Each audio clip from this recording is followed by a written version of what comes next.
All right, this is like take 10. It's a little custom Gouf project I'm working on. Just wanted to show my a little bit of my weathering process here.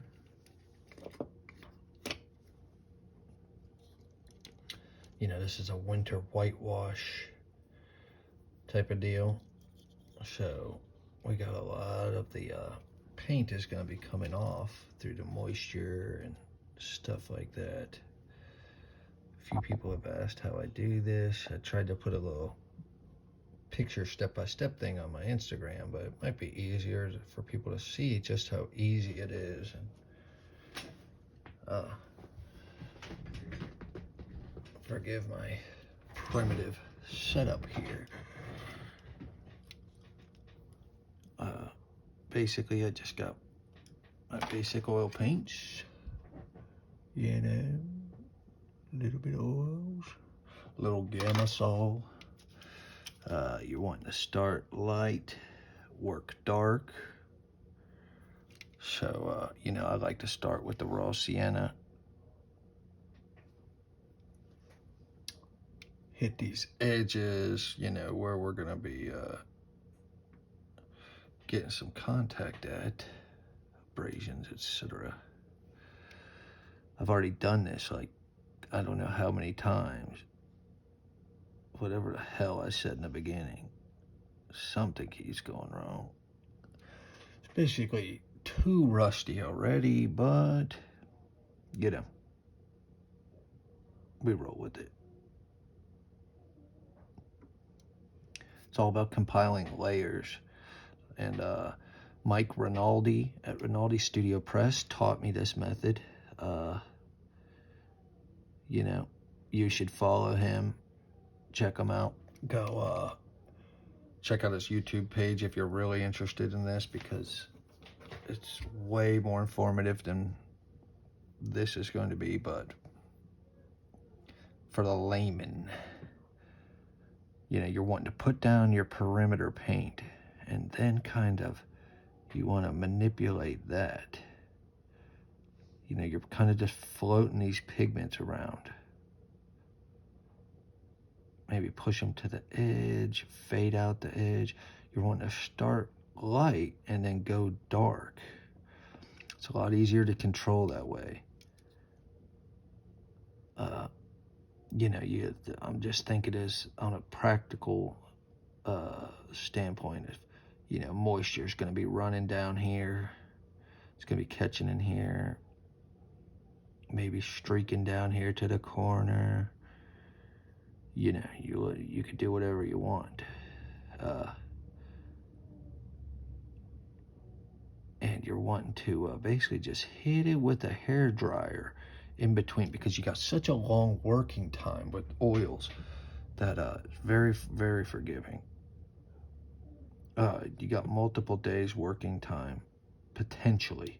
But if you use the hair dryer, you could really lock in your layers. And in my opinion, that's what really sells this method. Like, I'll probably go back over and put white back in here on top of this. You know, these guys in the field would probably be adding new paint on this as their mission continues or whatever. This isn't a very popular style of building here in the West. This is really kind of influenced by the Japanese builders, and the stuff that they're doing over there is just crazy to me, and very, very impressive, pushing the bounds. They've also had access to this hobby for a lot longer than we have over here, and quality plastic models in general, you know. So they really push the limits on modeling, and I'm always amazed by what these guys are doing, man. So it's kind of rubbed off on me over the years. You know, I started modeling in 2021, and so I'm still pretty green in the grand scheme of things, in my opinion. So, you know, that's why I don't necessarily feel completely qualified to be sharing techniques with people, because who the hell am I? I'm just some guy. I don't know what the hell I'm doing. But if you find this interesting and maybe give it a try, then it's worth it. And now what I'm doing here kind of is just picking some other edges. We're wanting to add in the older rust. The darker the color, the older the rust is going to be. You know, look at some real life references, images, etc. You know, a lot of heavy machines and things like that you could look at for gunpla references. Yeah, I think that's why the, you know, military world bleeds into the gunpla world as far as modeling, because there's a lot of similarities. Bigger scale. Scale's everything. This, you know, this is way too much rust for this, to be completely honest. But I'm kind of a glutton for rust. I love rust and grime, so, you know, it is what it is. Similar to like the using different military parts on these builds, you know, it's like I'm using 1/35 scale stuff on here. It kind of kills the scale, but you know, you got to make some compromises sometimes. It is what it is. And now we'll give this a little let me dry this real quick. Lock it in.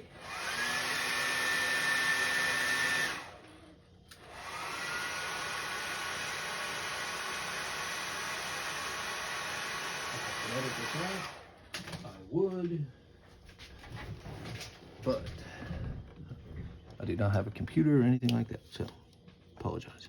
Now what we're gonna do, this technique that just carries so hard, we're gonna put in the speckles. All right, now I happen to just use this little Tevian spatula. We'll go back to that darker brown. It's a burnt sienna, I think is what it is. I'm very colorblind, so you know what you're seeing might not be what I'm seeing. You know, so basically, want to take this and just give us some little speckles here. Got a freaking little tiny dog hair that's so aggravating. Let's get some speckles on here. Speckle, speckle, speckle. Bing, bing, bing, bing, bing. Okay. Ding, ding, ding. Maybe some up here, a little over here. Then, what we're going to do is, oof. See that big chunk?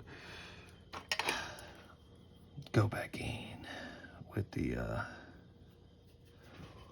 wider one and kind of clean that up. Now, you can reactivate your bottom layer, so you got just barely any moisture of your whatever your thinner is here, just barely. You know, get the big ones. Let's see, go back to the fine point, smooth it out, and you know, maybe start creating some initial streaks of some sort.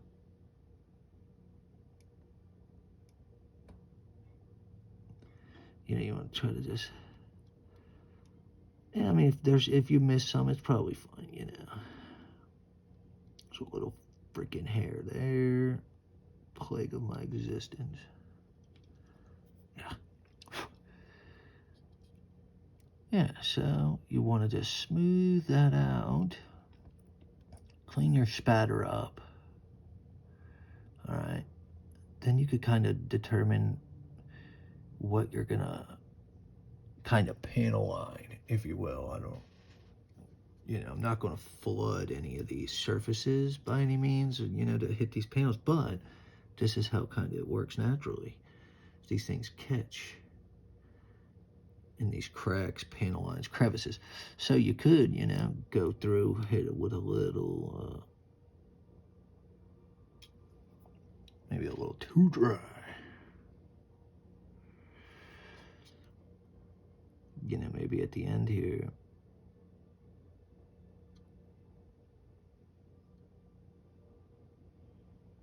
Debbie.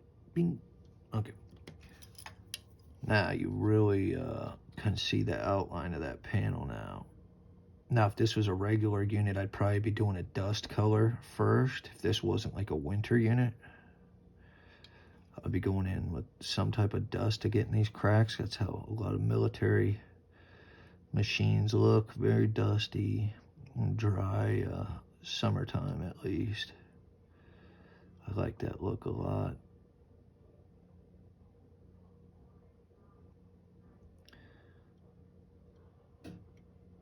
Now,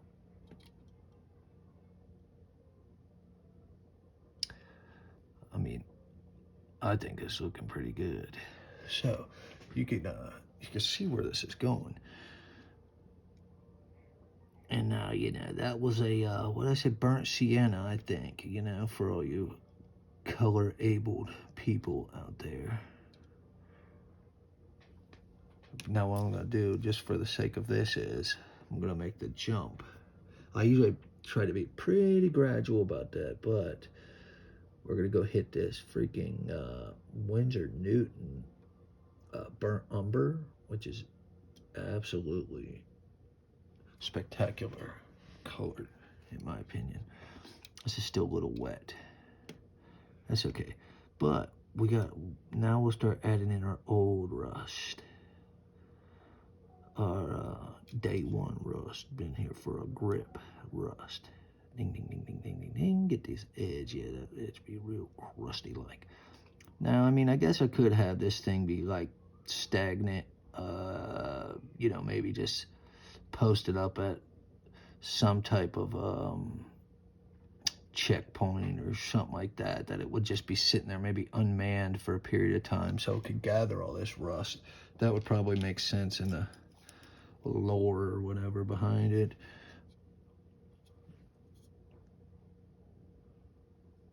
I hope I'm not bumping into that thing and making the camera wobble. It's just an old iPhone.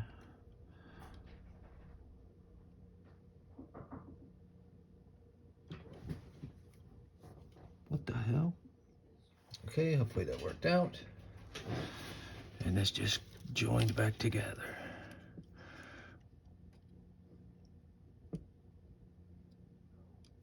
Now, this brush is like damn near dry.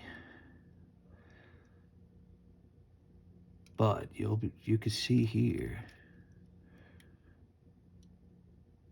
that it can still feather this edge out, which is kind of what you want. You just want it to barely be able to moisten this. This is how you're going to prevent activating all those layers underneath as well.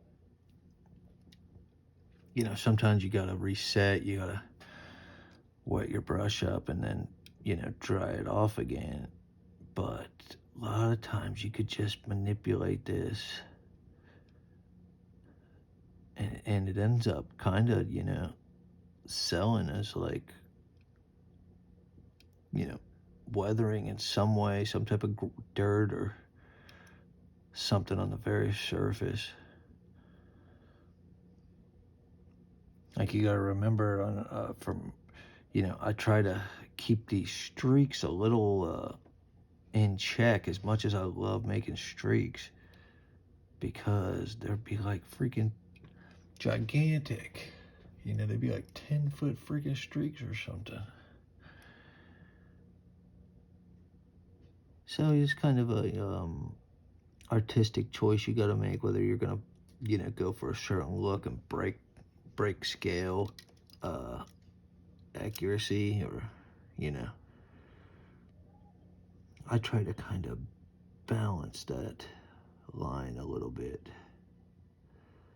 except for with like welds and stuff like that. It's like I just like the aesthetic of it, so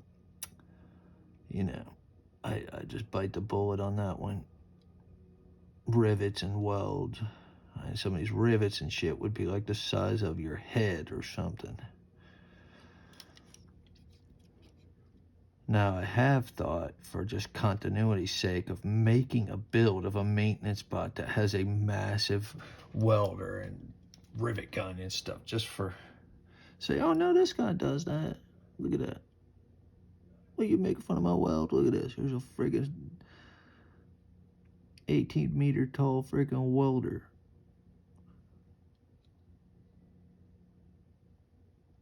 Maybe I will do that.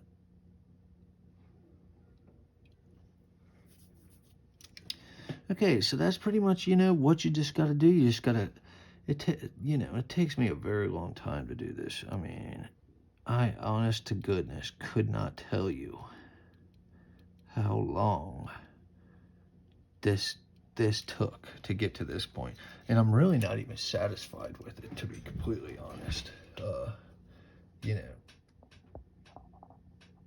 There's a lot of things.